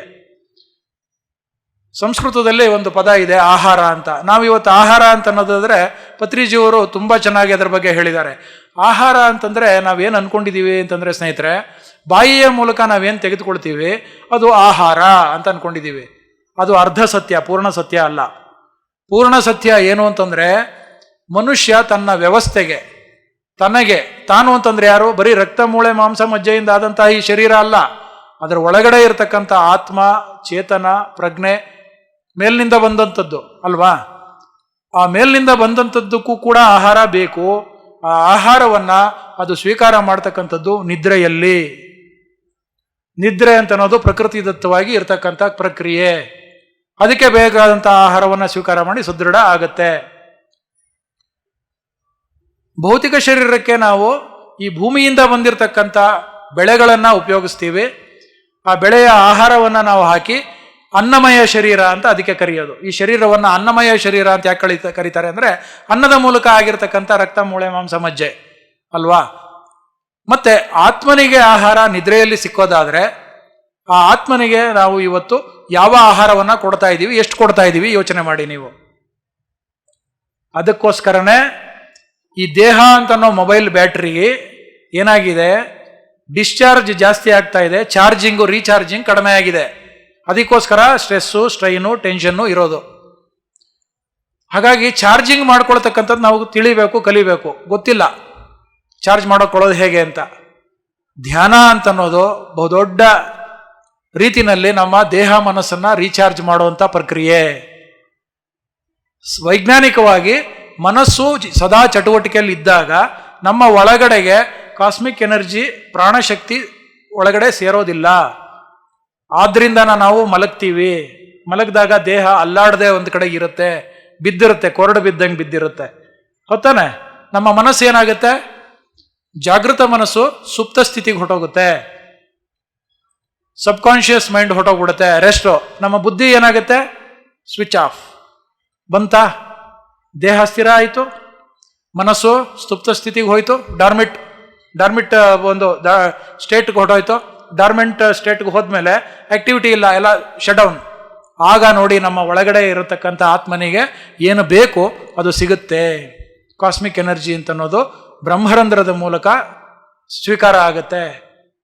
ಸಮಸ್ಯೆ ಏನು ಅಂತಂದರೆ, ಒಂದು ಖಾಲಿ ಬಾಟ್ಲನ್ನು ನೀವು ಅಡ್ಡಡ್ಡ ಮಲಗಿಸ್ಬಿಟ್ಟು ಅದಕ್ಕೆ ನೀರು ತುಂಬಿದ್ರೆ ತುಂಬುತ್ತಾ? ಅದಕ್ಕೆ ತುಂಬಲ್ಲ. ಅದೇ ಖಾಲಿ ಬಾಟಲ್ನ ನೀವು ನೆಟ್ಟಿಗಿಡಿ, ಅದಕ್ಕೆ ನೀರು ಹಾಕಿ ಏನಾಗುತ್ತೆ, ಹಾಕಿದ ನೀರೆಲ್ಲ ಅದ್ರ ಒಳಗಡೆ ಸೇರುತ್ತೆ. ಹಾಗಾಗಿ ಯೋಗಿಗಳಿಗೆ ಗೊತ್ತಾಯಿತು, ಮಲಗಿ ಇದ್ದರೆ ಹೆಚ್ಚು ಪ್ರಾಣಶಕ್ತಿ ನಮ್ಮ ದೇಹಕ್ಕೆ ಸಿಕ್ಕಲ್ಲ, ಎಷ್ಟು ಬೇಕೋ ಅಷ್ಟೇ ಸಿಗುತ್ತೆ. ನಾವು ಯೋಗಿಗಳಾಗಬೇಕು ಅಂತಂತಂದರೆ ನಾವು ಕುಳಿತುಕೊಂಡು ನಾವು ಸಾಧನೆ ಮಾಡಬೇಕು ಅಂಥೇಳಿ ಕುಳಿತುಕೊಳ್ಳುವಂಥದ್ದು ಅಭ್ಯಾಸ ಮಾಡಿದರು. ಸ್ಥಿರ ಸುಖ ಆಸನ, ಹಲವಾರು ಆಸನಗಳನ್ನು ಬಿಟ್ಟು ಒಂದು ಆಸನಕ್ಕೆ ಬಂದರು, ಸ್ಥಿರ ಸುಖ ಆಸನ. ಹಲವಾರು ಪ್ರಾಣಾಯಾಮದ ಒಂದು ತಂತ್ರಗಳನ್ನೆಲ್ಲ ಬಿಟ್ಟು ಒಂದೇ ಒಂದು ಪ್ರಾಣಾಯಾಮ ಆಯ್ಕೆ ಮಾಡಿಕೊಂಡ್ರು. ಯಾವುದದು? ಸರಳ ಪ್ರಾಣಾಯಾಮ. ಅದೇ ಉಸಿರಾಟದ ಮೇಲೆ ಗಮನ. ಸೊ ಧ್ಯಾನ ಅಂದರೆ ಏನು ಅಂತಂದರೆ, ವೈಜ್ಞಾನಿಕವಾಗಿ ಹೇಳಬೇಕು ಅಂತಂದರೆ, ಸ್ಥಿರ ಸುಖ ಆಸನ ಪ್ಲಸ್ ಸರಳ ಪ್ರಾಣಾಯಾಮ ಈಸ್ ಈಕ್ವಲ್ ಟು ಧ್ಯಾನ. ಆಗ್ಬೋದಾ? ಈ ಸಮೀಕರಣ ಒಪ್ಕೋಬೋದಾ? ಇದು ಯೋಗದ ಒಂದು ಸಮೀಕರಣ. ಸ್ಥಿರವಾಗಿ ಕೂತಾಗ ಏನಾಗುತ್ತೆ, ಮನಸ್ಸು ಸ್ಥಗಿತವಾಗುತ್ತೆ. ಉಸಿರಾಟದ ಮೇಲೆ ಅದು ಬಹಳ ವಿಶೇಷ. ಈಗ ನಾನು ವಿಷಯಕ್ಕೆ ಬರ್ತೇನೆ, ಯಾಕೆ ಉಸಿರನ್ನೇ ಗಮನಿಸಬೇಕು? ಬಹಳ ಜನ ಕೇಳ್ತಾರೆ, ನಮ್ಮ ಮನೆ ದೇವರು ಇದು, ನಾನು ನಾಮಸ್ಮರಣೆ ಮಾಡ್ತೀನಿ, ಜಪ ಮಾಡ್ತೀನಿ, ಪ್ರಾರ್ಥನೆ ಮಾಡ್ತೀನಿ, ನನಗೆ ಯಾಕೆ ಕಾಸ್ಮಿಕ್ ಎನರ್ಜಿ ಸಿಕ್ಕೋದಿಲ್ಲ? ಸಿಗುತ್ತಲ್ಲ ಅಲ್ಲೂ ಅಂತ. ಅದರ ವೈಜ್ಞಾನಿಕತೆಯನ್ನು ನಾವು ನೋಡೋಣ. ಜಪ, ತಪ, ಮಂತ್ರೋಚ್ಚಾರಣೆ, ಆಕಾರ ಕಲ್ಪನೆ ಎಲ್ಲವೂ ಕೂಡ ಮಾನಸಿಕ ಚಟುವಟಿಕೆಗಳು. ಅಂದರೆ ಮನಸ್ಸನ್ನು ಇಟ್ಟು ನಾವು ಮಾಡ್ತಕ್ಕಂಥದ್ದು. ಉಸಿರಾಟ ಅಂತನ್ನೋದು ಕೂಡ ಮನಸ್ಸಿಟ್ಟು ಮಾಡ್ತಕ್ಕಂಥದ್ದೇ ಪ್ರಕ್ರಿಯೆ. ಆದರೆ ಈ ಬೇರೆ ಬೇರೆ ವಿಚಾರಗಳಲ್ಲಿ ಮನಸ್ಸು ಅಲ್ಲೇ ನಿಂತು ಬಿಡುತ್ತೆ, ಆ ಕೆಲಸದಲ್ಲೇ ನಿರಂತರವಾಗಿ ಇರುತ್ತೆ. ಅರ್ಧ ಗಂಟೆ, 1 ಗಂಟೆ, 3/4 ಗಂಟೆ ನೀವು 11 ಜಪ ಮಾಡಿ, 108 ಜಪ ಮಾಡಿ, 1008 ಜಪ ಮಾಡಿ, ಏಕಾಗ್ರತೆ ಮಾತ್ರ ಬರುತ್ತೆ ನಮಗೆ. ವಿ ಗೆಟ್ ಓನ್ಲಿ ಕಾನ್ಸಂಟ್ರೇಷನ್ ಅಂದ್ರೆ ಏನು? ಒಂದು ಆಲೋಚನೆ. ಜಾಗೃತ ಮನಸ್ಸಿನ ಅಂತಂದರೆ ಹಲವಾರು ಆಲೋಚನೆಗಳು. ನಮ್ಮ ಮನಸ್ಸು ಎಚ್ಚರಿಕೆ ಸ್ಥಿತಿಯಲ್ಲಿದ್ದಾಗ ಬೆಳಗಿಂದ ಸಂಜೆ ತನಕ ಸಾವಿರಾರು ಆಲೋಚನೆಗಳು ಬರುತ್ತೆ ನಮಗೆ. ಹೌದಾನೆ? ಅದನ್ನು ಸ್ವಿಚ್ ಆಫ್ ಮಾಡೋದಕ್ಕೆ ಏನಾದ್ರು ಸ್ವಿಚ್ ಇದೆಯಾ? ಇಲ್ಲ. ನಾವೇನಾದ್ರು ಪ್ರಯತ್ನ ಪಟ್ಟಿದ್ದೀವಾ? ಆಗಲ್ಲ. ನನಗೆ ಶಾಂತಿ ಬೇಕು ಅಂತ ಹೇಳಿ ನಾವೇನು ಮಾಡ್ತೀವಿ? ಶಾಂತಿಯನ್ನು ಹುಡ್ಕೊಂಡು, ಶಾಂತಿ ಅಂತಂದರೆ ಮನಸ್ಸಿನ ಶಾಂತಿ, ಬೇರೆ ಶಾಂತಿ ಅಂತ ಅನ್ಕೋಬೇಡಿ. ಮನಸ್ಸಿನ ಶಾಂತಿ ಬೇಕು ನಮಗೆ ಅಂತ ಹುಡುಕಾಡ್ತಿರ್ತೀವಿ ನಾವು. ಅದ್ರ ಹುಡುಕಿದ್ರೆ ಸಿಗುವಂಥದ್ದು ಶಾಂತಿ ಒಳಗಡೆನೇ ಇದೆ, ಅದನ್ನು ಕಂಡುಕೋಬೇಕಷ್ಟೇ. ಅದಕ್ಕೆ ನಾವೇನು ಮಾಡ್ತೀವಿ? ಏಕಾಗ್ರತೆ ತರುವಂಥದ್ದು ಕೆಲಸಗಳನ್ನು ಮಾಡ್ತೀವಿ. ಏಕಾಗ್ರತೆ ಅನ್ನೋದು ಬರುತ್ತೆ, ಅದು ತಾತ್ಕಾಲಿಕವಾಗಿರುತ್ತೆ. ಆದರೆ ಧ್ಯಾನ ಅಂತ ಅನ್ನೋದು ಏನು? ಸೈಂಟಿಫಿಕ್ ಆಗಿ ಹೇಳೋದಾದರೆ ಮನಸ್ಸಿನ ಚಟುವಟಿಕೆ ಇರುತ್ತೆ, ಆದರೆ ನಾವು ಪ್ರಯತ್ನಪೂರ್ವಕವಾಗಿ ಮಾಡುವಂಥ ಕ್ರಿಯೆ ಅಲ್ಲ. ಪ್ರಯತ್ನಪೂರ್ವಕವಾಗಿ ಮಾಡುವಂಥ ಕ್ರಿಯೆ ಯಾವುದು? ಪ್ರಾರ್ಥನೆ. ಪ್ರಯತ್ನಪೂರ್ವಕವಾಗಿ ಮಾಡುವಂಥ ಕ್ರಿಯೆ ಆಕಾರ ಕಲ್ಪನೆ. ಪ್ರಯತ್ನಪೂರ್ವಕವಾಗಿ ಮಾಡುವಂಥ ಕೆಲಸ ಜಪ. ಇದು ಯಾವುದನ್ನು ಕೂಡ ಮಾಡ್ದೇನೆ ನಾವು ಉಸಿರಾಟದ ಮೇಲೆ ಗಮನ ಹರಿಸಿದ್ರೆ, ಉಸಿರಿನ ಒಂದು ಕೆಲಸ ಮಾನಸಿಕ ಚಟುವಟಿಕೆ ಆದರೂ ಕೂಡ ನಿಧಾನವಾಗಿ ಕ್ರಮವಾಗಿ ಅದು ಮನಸ್ಸನ್ನು ಬಿಟ್ಟು ನಾವು ಮನಸ್ಸನ್ನು ದಾಟಿ ಮುಂದಕ್ಕೆ ಹೋಗ್ಬೋದು. We can go beyond the mind. ಯಾವಾಗ ನೀವು ಮನಸ್ಸನ್ನು ಬಿಟ್ಟು ಅದರ ಆಚೆ ಹೋದ್ರಿ, ಅದೇ ನಿಜವಾದ ಕೈವಲ್ಯ ಸ್ಥಿತಿ, ಶೂನ್ಯ ಸಂಪಾದನೆ. ನೀವು ಪದಗಳನ್ನು ಕೇಳಿರ್ಬೋದು, ಶೂನ್ಯ ಸಂಪಾದನೆ, ಕೈವಲ್ಯ ಸ್ಥಿತಿ ಅಂತ. ನಾವು ಅದನ್ನು ಆಲೋಚನಾ ರಹಿತ ಸ್ಥಿತಿ ಅಂತ ಈಗಿನ ಕಾಲದಲ್ಲಿ ಕರಿತೇವೆ, ನೋ ಥಾಟ್ ಸ್ಟೇಟ್ ಅಂತ. ಈ ನೋ ಥಾಟ್ ಸ್ಟೇಟನ್ನು ನಾವು ತಲುಪದೇ ಇದ್ದರೆ ಧ್ಯಾನದ ಅನುಭವ ಏನೇನೂ ಆಗಲ್ಲ, ಅದು ಧ್ಯಾನವೇ ಅಲ್ಲ. ಅದಕ್ಕೆ ಭಾಳ ಜನ ಏನು ಹೇಳ್ತಾರೆ ಅಂತಂತಂದರೆ, ಧ್ಯಾನ ಅಂತಂದರೆ ಮಾಡುವಂತಹ ಕೆಲಸ ಅಲ್ಲ ಸ್ನೇಹಿತರೆ. ಧ್ಯಾನ ಅಂತಂದರೆ ಸಂಭವಿಸುವುದದು. We have to allow the meditation to happen ಅಂತ. ಧ್ಯಾನ ಅಂತ ಅನ್ನೋದು ಸಂಭವಿಸ್ಬೇಕಂತೆ. ಅದಕ್ಕೆ ನಾವು ಏನು ಮಾಡಬೇಕು? ಕೈಗಳೆರಡು ಜೋಡಿಸ್ಕೊಳ್ಬೇಕು, ಕಾಲೆರಡು ಕ್ರಾಸ್ ಮಾಡ್ಕೊಳ್ಬೇಕು, ಅಲ್ಲಾಡದೆ ಕುಳಿತುಕೊಳ್ಬೇಕು, ಕಣ್ಣು ಮುಚ್ಚಿಕೊಳ್ಬೇಕು, ಉಸಿರಾಟದ ಮೇಲೆ ಗಮನ ಹರಿಸ್ಬೇಕು. ಎಲ್ಲ ಮಾಡ್ತೀವಪ್ಪ ಧ್ಯಾನ, ಆದರೆ ಕಣ್ಣು ಮುಚ್ಚುತ್ತಾ ಇದ್ದ ಹಾಗೆ ತಲೆಯಲ್ಲಿ ಆಲೋಚನೆಗಳ ಚಕ್ರ ಸುತ್ತುತ್ತಾ ಇರುತ್ತೆ. ಹೇಗೆ ಅದನ್ನು ನಿಲ್ಲಿಸೋದು ಅಂತ ತುಂಬ ಜನ ಕೇಳ್ತಾರೆ, ಹೊಸ ಧ್ಯಾನಿಗಳು ಕೇಳ್ತಾರೆ. ನಿಮ್ಮಲ್ಲಿ ಎಷ್ಟು ಜನ ಹೊಸ ಧ್ಯಾನಿಗಳಿದ್ದೀರಿ? ಧ್ಯಾನ ಅಂದರೆ ಏನೂ ಗೊತ್ತೇ ಇಲ್ಲಪ್ಪ ಅಂತನೋರು ಸುಮಾರು ಇದ್ದೀರಿ, ಕಡಿಮೆ ಇದ್ದೀರಿ. ಹೊಸ ಧ್ಯಾನಿಗಳಿಗೆ ಸಮಸ್ಯೆ ಇರ್ಬೋದು.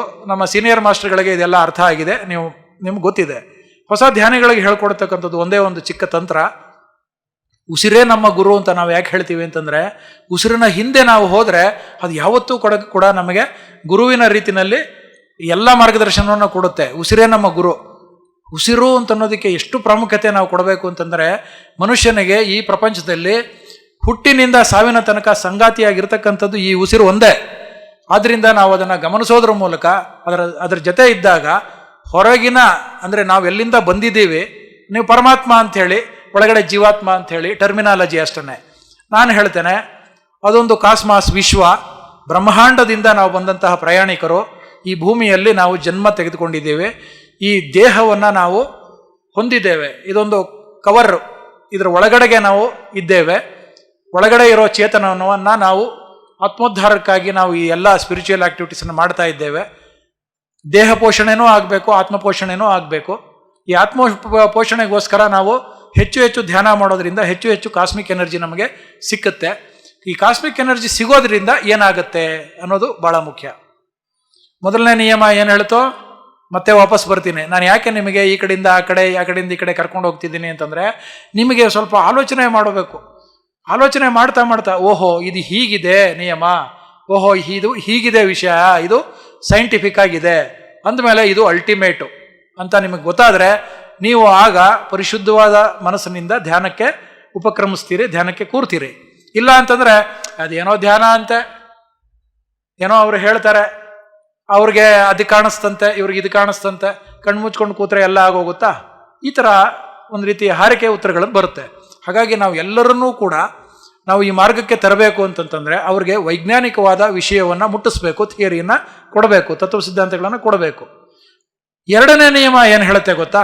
ಧ್ಯಾನ ವಿಜ್ಞಾನದ ಎರಡನೇ ನಿಯಮ, ಯಾವಾಗ ನಮ್ಮ ದೇಹ ಸ್ಥಿರವಾಗಿರುತ್ತೆ, ಮನಸ್ಸು ಸುಪ್ತ ಸ್ಥಿತಿಗೆ ಹೋಗಿರುತ್ತೆ, ಬುದ್ಧಿ ಕೆಲಸ ಮಾಡ್ತಾ ಇರಲ್ಲ, ಆಗ ಅಗಾಧವಾದ ಪ್ರಮಾಣದಲ್ಲಿ ಪ್ರಾಣಶಕ್ತಿ ಅಂತ ಅನ್ನೋದು ನಮ್ಮ ದೇಹವನ್ನು ಪ್ರವೇಶ ಮಾಡುತ್ತೆ. ಎಲ್ಲಿಂದ? ಬ್ರಹ್ಮರಂಧ್ರದ ಮೂಲಕ. ಮಲಗಿದ್ದಾಗ ಅಲ್ಪ ಪ್ರಮಾಣದಲ್ಲಿ 1 ಯೂನಿಟ್ ಅಂತ ಇಟ್ಕೊಳ್ಳಿ ಉದಾಹರಣೆಗೆ, ದೇಹ ಸೇರುತ್ತೆ. ಅದೇ ಧ್ಯಾನದಲ್ಲಿ ಕೂತಾಗ ಬಾಟ್ಲು ನೆಟ್ಗಿರುತ್ತಲ್ವ, ಕಾಸ್ಮಿಕ್ ಎನರ್ಜಿ ಅಂತ ಅನ್ನೋದು ಹೆಂಗೆ ಬರುತ್ತೆ ಭೂಮಿಗೆ ಅಂತಂದರೆ, ನಮ್ಮ ಭೂಮಿಯ ಗುರುತ್ವಾಕರ್ಷಣ ಶಕ್ತಿ ಮತ್ತು ನಮ್ಮ ಭೂಮಿ ತಿರುಗ್ತಾ ಇರತಕ್ಕಂಥ ವೇಗ ಮತ್ತು ಕಾಸ್ಮಾಸ್ನಲ್ಲಿ ಇರತಕ್ಕಂಥ ಎಲ್ಲ ಸೆಲೆಸ್ಟೇಲಿಯಲ್ ಸಿಸ್ಟಮ್ ಅಂತ ಕರಿತೀವಿ ನಾವು, ಬಾಹ್ಯಾಕಾಶದ ಒಂದು ವ್ಯವಸ್ಥೆ ಏನಿದೆ, ಆ ವ್ಯವಸ್ಥೆ ಇಡೀ ಸಂಪೂರ್ಣವಾಗಿ ಒಂದು ಸಿಸ್ಟಮ್ಮು. ಆ ಸಿಸ್ಟಮನ ಒಂದು ಭಾಗವಾಗಿ ಈ ಭೂಮಿಗೆ ನಾವು ಜೀವಂತವಾಗಿ ಇರೋದಕ್ಕೆ, ಜೀವಿಗಳು ಇಲ್ಲಿ ಜೀವಿಸೋದಕ್ಕೆ ಕಾಸ್ಮಿಕ್ ಎನರ್ಜಿ ಅಂತ ಅನ್ನೋದು, ಪ್ರಾಣಶಕ್ತಿ ಅಂತ ಅನ್ನೋದು ಬರ್ತಾ ಇರುತ್ತೆ, ನಿರಂತರವಾಗಿ ಬರ್ತಾ ಇರುತ್ತೆ. ಅದನ್ನು ನಾವು ಸ್ವೀಕಾರ ಮಾಡ್ತೇವೆ. ಅದು ಹುಣ್ಣಿಮೆ ದಿನಗಳಲ್ಲಿ ಜಾಸ್ತಿ ಬರುತ್ತೆ, ಬೆಳಗಿನ ಜಾವ ಜಾಸ್ತಿ ಬರುತ್ತೆ, ಗೋಧೂಳಿ ಸಮಯ ಮತ್ತು ಬ್ರಾಹ್ಮಿ ಮುಹೂರ್ತದಲ್ಲಿ ಜಾಸ್ತಿ ಬರುತ್ತೆ. ಯಾಕೆಂತಂದರೆ ಅದು ನಮ್ಮ ಭೂಮಿ ಮತ್ತು ಇದು ಸೂರ್ಯಾಸ್ತ ಇದರ ಒಂದು ಸಂಬಂಧ, ಪರಸ್ಪರ ಸಂಬಂಧ ಇದೆ. ಅದು ಸೈನ್ಸು, ಪ್ಯೂರ್ ಸೈನ್ಸು. ಅಷ್ಟು ಡೀಪಾಗಿ ನಾನು ಹೋಗೋದು ಬೇಡ. ಈ ಕಾಸ್ಮಿಕ್ ಎನರ್ಜಿ ಅಂತ ಅನ್ನೋದು ಯಾವಾಗ ನಮ್ಮ ದೇಹ, ಮನಸ್ಸು ಮತ್ತು ಬುದ್ಧಿ ಸ್ಥಗಿತವಾಗಿರುತ್ತೆ, ಅಗಾಧ ಪ್ರಮಾಣದಲ್ಲಿ ನಮ್ಮ ದೇಹವನ್ನು ಸೇರುತ್ತೆ ಅಂತ ಅನ್ನೋದು ನಿಜ. ಸೇರಿದಾಗ ಒಳಗಡೆ ಏನಾಗುತ್ತೆ ಅದು ಬಹಳ ಮುಖ್ಯ. ಯಾಕೆ ಬೇಕಪ್ಪ? ಸೇರಿದಾಗ ನಮ್ಮ ಒಳಗಡೆ ಇರೋ ಚೇತನ ತುಂಬ ಎನರ್ಜೈಸ್ ಆಗುತ್ತೆ. ಆಮೇಲೆ ನಮ್ಮ ಒಳಗಡೆ ಇರತಕ್ಕಂಥ ಚೇತನ ಆಧ್ಯಾತ್ಮಿಕ ವಿಚಾರಗಳನ್ನು ವೈಜ್ಞಾನಿಕವಾಗಿ ತಿಳ್ಕೊಳ್ತಕ್ಕಂಥದ್ದು ಒಂದು ಹವ್ಯಾಸ. ಆ ಒಂದು ಹವ್ಯಾಸವನ್ನು ನಾನು ಅಭ್ಯಾಸ ಮಾಡಿದ್ದೀನಿ. ಇವತ್ತಿಗೂ ಕೂಡ ಯಾವುದಾದ್ರೂ ಒಂದು ವಿಚಾರವನ್ನು ಶಾಸ್ತ್ರೀಯವಾಗಿ ನಾವು ಕೇಳಿದ್ರೆ ನಮಗೆ ನಂಬಿಕೆ ಬರೋದಿಲ್ಲ. ಶಾಸ್ತ್ರಜ್ಞಾನ ಅಂದರೆ ಏನು ಅಂತ ಹೇಳಿ ಮುಂದುವರಿತೀನಿ. ಅಂಥ ಅನುಭಾವಿ ಶಿವಶರಣರು ನಮಗೆ ವಚನಗಳ ಮೂಲಕ ಕೊಟ್ಟಂಥದ್ದು ನಮಗೆ ನೇರವಾಗಿ ತೆಗೆದುಕೊಳ್ಳೋಕ್ಕಾಗ್ತಾ ಇಲ್ಲ. ಹಿಂಗೆ ಮಾಡಿದ್ರೆ ಹಿಂಗಾಗತ್ತಪ್ಪ ಅಂತ ಯಾರೋ ಹೇಳ್ತಾರೆ ಅಂತ ಇಟ್ಕೊಳ್ಳಿ. ಅದು ಹೆಂಗೆ, ಯಾಕೆ, ಎಲ್ಲಿ, ಏನು ಅಂತ ಪ್ರಶ್ನೆ ಬರುತ್ತೆ. ಆ ಪ್ರಶ್ನೆಗಳಿಗೆ ನಮ್ಮ ಶಾಸ್ತ್ರಜ್ಞರು ಉತ್ತರ ಹೇಳಿಲ್ಲ. ಅದು ಕಷ್ಟ ನಮಗೆ. ಅವರು ಉತ್ತರ ಹೇಳಿದ್ದಿದ್ರೆ ಇವತ್ತು ವಿಜ್ಞಾನ ಅಂತ ಅನ್ನೋದು ಹುಟ್ಟುತ್ತಾ ಇರಲಿಲ್ಲ. ವಿಜ್ಞಾನ ಅಂದರೆ ಏನೂ ಇಲ್ಲ. ಈ ಎಲ್ಲ 5 ಪ್ರಶ್ನೆಗಳಿಗೆ ಉತ್ತರ ಹೇಳ್ತಕ್ಕಂಥದ್ದೇ ವಿಜ್ಞಾನ. ಆಧ್ಯಾತ್ಮಿಕತೆಯಲ್ಲಿ ಈ ಎಲ್ಲ 5 ಪ್ರಶ್ನೆಗಳು ಬಂದಾಗ ಅದಕ್ಕೆ ಉತ್ತರ ಹೇಳ್ತಕ್ಕಂಥದ್ದೇ ಸ್ಪಿರಿಚುವಲ್ ಸೈನ್ಸ್. ಸೊ ಈ ಸ್ಪಿರಿಚುವಲ್ ಸೈನ್ಸ್ನ ಭಾಗವಾಗಿ ನಾವು ಧ್ಯಾನ ವಿಜ್ಞಾನದ ಬಗ್ಗೆ ಮಾತಾಡ್ತಾ ಇರುವಾಗ 2ನೇ ನಿಯಮವನ್ನು ನಾವು ತಿಳಿತಾ ಇದ್ದೀವಿ. 2ನೇ ನಿಯಮ ಏನು ಅಂತಂದರೆ, ಯಾವಾಗ ಮನಸ್ಸು ಖಾಲಿಯಾಗಿರುತ್ತೆ ಅಗಾಧವಾದ ಪ್ರಮಾಣದಲ್ಲಿ ಪ್ರಾಣಶಕ್ತಿ ನಮ್ಮೊಳಗಡೆ ಹರಿಯುತ್ತೆ. ಇದು ನಿಯಮ. ಅದು ನಿಮಗೂ ಆಗಬೇಕು, ನನಗೂ ಆಗಬೇಕು, ಎಲ್ರಿಗೂ ಆಗಬೇಕು. ಇದು ಲೋಕದ ನಿಯಮ. ಇನ್ನು 3ನೇ ನಿಯಮ ಒಂದಿದೆ, ಅದ್ರ ಬಗ್ಗೆ ಈಗಲೇ ಮಾತಾಡೋದು ಬೇಡ. 2ನೇ ನಿಯಮ ನಮ್ಮ ದೇಹದಲ್ಲಿ ಏನು ಕೆಲಸ ಮಾಡುತ್ತೆ ಅಂತ ಹೇಳ್ಬಿಡ್ತೀನಿ. ಏನು ಕೆಲಸ ಮಾಡುತ್ತೆ ಅಂತಂದರೆ, ಅಗಾಧವಾದ ಪ್ರಮಾಣದಲ್ಲಿ ವಿಶ್ವಪ್ರಾಣ ಶಕ್ತಿ ನಮ್ಮ ದೇಹವನ್ನು ಸೇರಿ ಸೇರಿ ಸೇರಿ ಕೇವಲ ಈಗ ಹೇಳಿದ್ರಲ್ಲ, ಲಲಿತಾ ಮೇಡಮ್ ಹೇಳ್ತಾ ಇದ್ರು, ನಮ್ಮ ದೇಹದಲ್ಲಿ 2,72,000 ಎನರ್ಜಿ ಟ್ಯೂಬ್ಸ್ ಇದೆ ಅಂತ. ಎನರ್ಜಿ ಟ್ಯೂಬ್ಸ್ ಇದೆ ಅಂತ. ಈ ಎನರ್ಜಿ ಟ್ಯೂಬ್ಸ್ನಲ್ಲಿ ಅದು ಹರಿಯುತ್ತೆ ನಮ್ಮದು. ಅದು ಹರಿದಾಗ ಏನಾಗುತ್ತೆ, ಒಂದಷ್ಟು ಕೈಯಿಂದ ಕಾಲಿನಿಂದ ಡಿಸ್ಚಾರ್ಜ್ ಆಗುತ್ತೆ ಎನರ್ಜಿ. ಇನ್ನು ಉಳಿದದ್ದು ಏನಾಗುತ್ತೆ, ನಮ್ಮ ದೇಹಕ್ಕೆ ಉಪಯೋಗಕ್ಕಾಗತ್ತೆ. ಹೆಚ್ಚು ಹೆಚ್ಚು ಧ್ಯಾನ ಮಾಡಿದಷ್ಟು ಕೂಡ ಹೆಚ್ಚು ಹೆಚ್ಚು ಎನರ್ಜಿ ನಮ್ಮೊಳಗಡೆ ಸೇರುತ್ತೆ. ಡಿಸ್ಚಾರ್ಜ್ ಆಗ್ತಕ್ಕಂಥ ಎನರ್ಜಿ ಪ್ರಮಾಣ ಕಡಿಮೆ, ಒಳಗಡೆ ಸೇರ್ತಕ್ಕಂಥ ಪ್ರಮಾಣ ಜಾಸ್ತಿ. ಹಾಗಾಗಿ ನಮ್ಮ ಕುಂಡಲಿನಿ ಶಕ್ತಿಗೆ ಒಂದು ಪ್ರಚೋದನೆ ಸಿಕ್ಕುತ್ತೆ, ಸಹಜವಾಗಿ ಸಿಕ್ಕುತ್ತೆ. ನಾವು ಅದನ್ನು ಉದ್ದೀಪನ ಮಾಡ್ತಕ್ಕಂಥ ಯಾವುದೇ ಮಂತ್ರತಂತ್ರಗಳನ್ನು ಬಳಸಲ್ಲ. ಸಹಜವಾಗಿ ಅದು ಮೇಲೆ ಇರೋದಕ್ಕೆ ಶುರು ಆಗುತ್ತೆ. ಅಂದರೆ ಒಂದು ಬಿಂದಿಗೆನಲ್ಲಿ ಸಣ್ಣ ಒಂದು ರಂಧ್ರ ಇರುತ್ತೆ. ರಂಧ್ರದಿಂದ ನೀರು ಹೋದರೂ ಕೂಡ ಮೇಲಿನಿಂದ ಹೆಚ್ಚು ನೀರು ಹಾಕಿದ್ರೆ ಆ ಬಿಂದಿಗೆ ತುಂಬುತ್ತಲ್ವ, ತುಂಬ್ತಾ ಬರುತ್ತೆ. ಹಾಗೆ ನಮ್ಮ ಶರೀರದ ಒಳಗಡೆಗೆ ಎನರ್ಜಿ ಲೆವೆಲ್ ಜಾಸ್ತಿ ಆಗ್ತಾ ಆಗ್ತಾ ಹೋಗುತ್ತೆ. ಯಾವಾಗ ಎನರ್ಜಿ ಲೆವೆಲ್ ಜಾಸ್ತಿ ಆಗ್ತಾ ಆಗ್ತಾ ಹೋಯಿತು, ನಮ್ಮ ಚಕ್ರಗಳೆಲ್ಲ ಕೂಡ ರಿವರ್ಸ್ ಡೈರೆಕ್ಷನಲ್ಲಿ ಬರೋದರಿಂದ ವಾಲ್ವ್ ರೀತಿಯಲ್ಲಿರ್ತಕ್ಕಂಥ ನಮ್ಮ ಚಕ್ರಗಳು ಓಪನ್ ಆಗುತ್ತೆ. ಓಪನ್ ಆಗಿ ಸೂಕ್ಷ್ಮ ಶರೀರದಿಂದ ಎನರ್ಜಿ ನಮ್ಮ ಸ್ಥೂಲ ಶರೀರಕ್ಕೆ ವರ್ಗಾವಣೆ ಆಗುತ್ತೆ. ಸ್ಥೂಲ ಶರೀರದಲ್ಲಿ ಎಲ್ಲೆಲ್ಲಿ ಅಡೆತಡೆಗಳಿರುತ್ತೆ, ಎಥರಿಕ್ ಪ್ಯಾಚಸ್ ಅಂತ ನಾವು ಹೇಳ್ತೀವಿ, ಆ ಅಡೆತಡೆ ಇರೋದ್ರಿಂದ ನಮಗೆ ಕಾಯಿಲೆಗಳು ಬಂದಿರುತ್ತೆ. ಆ ಕಾಯಿಲೆಗಳೆಲ್ಲ ನಿವಾರಣೆ ಆಗಬೇಕಾದ್ರೆ ಎನರ್ಜಿ ಟ್ರಾನ್ಸ್ಮಿಷನ್ ಆದಾಗ ಕಾಯಿಲೆಗಳು ನಿರಾಳವಾಗಿ ಆಗುತ್ತೆ. ಆದ್ದರಿಂದ ಧ್ಯಾನ ಮಾಡೋದ್ರಿಂದ ನಮಗೆ ಕಾಯಿಲೆಗಳು ವಾಸಿಯಾಗುತ್ತೆ, ಮಾನಸಿಕ ಶಾಂತಿ ಸಿಗುತ್ತೆ. ಇನ್ನು 3ನೇ ನಿಯಮ ಏನು ಅಂತಂತಂದರೆ, ಯಾವಾಗ ನಮ್ಮ ಎನರ್ಜಿ ಲೆವೆಲ್ಲು ಆಜ್ಞಾಚಕ್ರಕ್ಕೆ ಮುಟ್ಟುತ್ತೆ, ಆತ್ಮೀಯರೇ, ಎಷ್ಟೋ ಜನಕ್ಕೆ ಈ ಲೆವೆಲ್ಗೆ ಬರಬೇಕು ಅಂತಂದರೆ ಜನ್ಮಾಂತರಗಳೇ ಬೇಕಾಗ್ಬೋದು, ಗೊತ್ತಿಲ್ಲ. ಹಿಂದಿನ ಜನ್ಮದಲ್ಲಿ ನೀವು ಒಳ್ಳೆ ಯೋಗಿಗಳಾಗಿದ್ದು ಧ್ಯಾನಿಗಳಾಗಿದ್ದರೆ ಈ ಜನ್ಮದಲ್ಲಿ ನೀವು ಎನರ್ಜಿ ಲೆವೆಲ್ಲು ಬೆಳೆಸ್ಕೋಬೋದು. ಎನರ್ಜಿ ಲೆವೆಲ್ಲು ಬೆಳೆಸ್ಕೊಳ್ಳೋದಕ್ಕೇ ಎನರ್ಜಿ ಲೆವೆಲ್ಲಿಂದನೇ ನಾವು ನಮ್ಮ ಇದು ವಿಭಿನ್ನತೆಗಳು ಇರೋವಂಥದ್ದು. ಒಬ್ಬರು ಕಪ್ಪಗಿರ್ತಾರೆ, ಒಬ್ಬರು ಎತ್ತರಕ್ಕಿರ್ತಾರೆ, ಒಬ್ಬರು ಬೆಳ್ಳಗಿರ್ತಾರೆ. ಯಾಕೆ ಅಂತಂದರೆ ಬಿಕಾಸ್ ಆಫ್ ಎನರ್ಜಿ. ಸೊ ಈಗ ನನ್ನ ಎನರ್ಜಿ ಟೈಮು ಮುಗೀತು. ಇನ್ನು 2 ನಿಮಿಷದಲ್ಲಿ 3ನೇ ನಿಯಮವನ್ನು ಹೇಳಿ ವೈಜ್ಞಾನಿಕ ಇದನ್ನು ಅಲ್ಲ, ನನ್ನ ಎನರ್ಜಿ ಮುಗಿದಿಲ್ಲ, ನನ್ನ ಸಮಯದ ಎನರ್ಜಿ ಮುಗೀತು ಅಂತ ಹೇಳಿದ್ದು. ವೈಜ್ಞಾನಿಕವಾಗಿ ಯಾವಾಗ ಆಜ್ಞಾಚಕ್ರದ ಮಟ್ಟಕ್ಕೆ ನಮ್ಮದು ಬರುತ್ತೆ ಆಗ ಇದು ತೆರೆದುಕೊಳ್ಳುತ್ತೆ ನಮಗೆ. ಇದು ಯಾವುದು, ಟ್ರಾನ್ಸ್ಮಿಷನ್ ಆ್ಯಂಡ್ ರಿಸೀವಿಂಗ್ ಸ್ಟೇಷನ್. ಇದು ಇಡೀ ಆಲೋಚನಾ ವಿಧಾನ ಇಡೀ ಜಗತ್ತಿಗೆ ಹೋಗ್ತಕ್ಕಂಥದ್ದು. ನಾವು ಕೂಡ ಶಿವನ ರೀತಿಯಲ್ಲಿ ಮುಖಂಡರಾಗ್ತೇವೆ. ಈ ಶಿವನ ರೀತಿಯಲ್ಲಿ ಮುಖಂಡರಾಗುವಂಥದ್ದು ಹೇಗೆ ಅಂತಂದರೆ, ಶಿವ ಏನು ಮಾಡ್ತಾನೆ ಅದನ್ನು ನಾವು ಮಾಡಬೇಕು. ಅದು ಮಾಡಿದಾಗ ನಾವು ಕೂಡ ಶಿವನ ರೀತಿಯಲ್ಲಿ ಮುಖಂಡರಾಗ್ತೇವೆ ಅಂತ ಅನ್ನೋದು ಪ್ರಿನ್ಸಿಪಲ್ಲು, ಸೈನ್ಸ್ ಇದು. ಸೊ ಶಿವ ಯಾಕೆ 3ನೇ ಕಣ್ಣು ಹೊಂದಿದ್ದಾನೆ, ಥರ್ಡ್ ಐ ಇದೆ ಅಂತಂದರೆ ಧ್ಯಾನ ಮಾಡೋದ್ರಿಂದ. ಶಿವನನ್ನು ನಾವು ಆದಿಯೋಗಿ ಅಂತ ಕರಿತೇವೆ. ಅದಕ್ಕೋಸ್ಕರ ಇಡೀ ಜಗತ್ತಿಗೆ ಯೋಗವನ್ನು ಕೊಟ್ಟಂಥದ್ದು ಶಿವ. ಅದಕ್ಕೆ ಶಿವಯೋಗ ಅಂತ ಬಂದಿರೋದು, ಆಯಿತಾ. ಆಗನ ಕಾಲಕ್ಕೆ ಪರಿಭಾಷೆ, ಈಗಿನ ಕಾಲಕ್ಕೆ ನಾವು ಅದನ್ನು ಧ್ಯಾನ ಅಂತ ಕರಿತೀವಿ. ಇದಿಷ್ಟನ್ನು ಹೇಳಿ 3 ವೈಜ್ಞಾನಿಕ ನಿಯಮಗಳನ್ನು ನೀವು ನೆನ್ಪಿಟ್ಕೊಳ್ಬೇಕು. ಒಂದು, ನಮ್ಮ ಮನಸ್ಸು ಖಾಲಿ ಆಗಬೇಕು ಅಂತಂದರೆ ನಿರಂತರವಾಗಿ ಉಸಿರಾಟವನ್ನು ಗಮನ ಹರಿಸ್ಬೇಕು. ನಾವು ಗಮನ ಹರಿಸ್ತಾ ಇಲ್ಲ ಅಂತಂದರೆ ಆಲೋಚನೆಗಳು ಬರ್ತಾ ಇರುತ್ತೆ. ಅದನ್ನು ಅಲ್ಲೇ ಕತ್ತರಿಸ್ಬಿಟ್ಟು ವಾಪಸ್ ಬರಬೇಕಿದ್ದು ಅಭ್ಯಾಸ ಮಾಡಬೇಕು, ಸೈನ್ಸ್ ಆಫ್ ಮೆಡಿಟೇಷನ್. 2ನೇ ನಿಯಮ, ಅಗಾಧವಾದ ಪ್ರಮಾಣದ ಕಾಸ್ಮಿಕ್ ಎನರ್ಜಿ ನಮ್ಮೊಳಗಡೆ ಸೇರುತ್ತೆ. 3ನೇದೇನು, ಆ ಕಾಸ್ಮಿಕ್ ಎನರ್ಜಿ ತುಂಬಿ ಬಂದು ಇಲ್ಲಿಗೆ ಬಂದಾಗ, ನೆತ್ತಿಗೆ ಬಂದಾಗ, ಪೀನಿಯಲ್ ಗ್ಲ್ಯಾಂಡ್ ಅದು ಆಕ್ಟಿವೇಟ್ ಆದಾಗ ಅದೇ ಆತ್ಮ ಸಾಕ್ಷಾತ್ಕಾರ. ನಮ್ಮ ಒಳಗಿನ ದೇವರನ್ನು ನಾವು ಕಂಡುಕೊಳ್ತಕ್ಕಂಥ ಸ್ಥಿತಿಯನ್ನು ನಾವು ಮುಟ್ತೀವಿ ಇಲ್ಲಿಗೆ ತಲುಪಿದಾಗ ಲೆವೆಲ್ಲು, ಎನರ್ಜಿ ಲೆವೆಲ್. ಇದಿಷ್ಟನ್ನು ಹೇಳಿ ಧ್ಯಾನ ವಿಜ್ಞಾನದ ನಿಯಮಗಳು ಮತ್ತು ಧ್ಯಾನದ ಹಿಂದೆ ಇರತಕ್ಕಂಥ ವೈಜ್ಞಾನಿಕತೆಯನ್ನು ನಿಮ್ಮ ಮುಂದೆ ನಾನು ಇಟ್ಟಿದ್ದೇನೆ. ನೀವು ಕೇಳಿದ್ದೀರಿ. ಧನ್ಯವಾದಗಳು. ನಮಸ್ಕಾರ. PMC ಕನ್ನಡ ಚಾನೆಲ್ ಅನ್ನು ಲೈಕ್ ಮಾಡಿ, ಶೇರ್ ಮಾಡಿ, ಸಬ್ಸ್ಕ್ರೈಬ್ ಮಾಡಿ ಮತ್ತು ಮಾಡಿಸಿ. ಎಲ್ಲರಿಗೂ ಧನ್ಯವಾದಗಳು.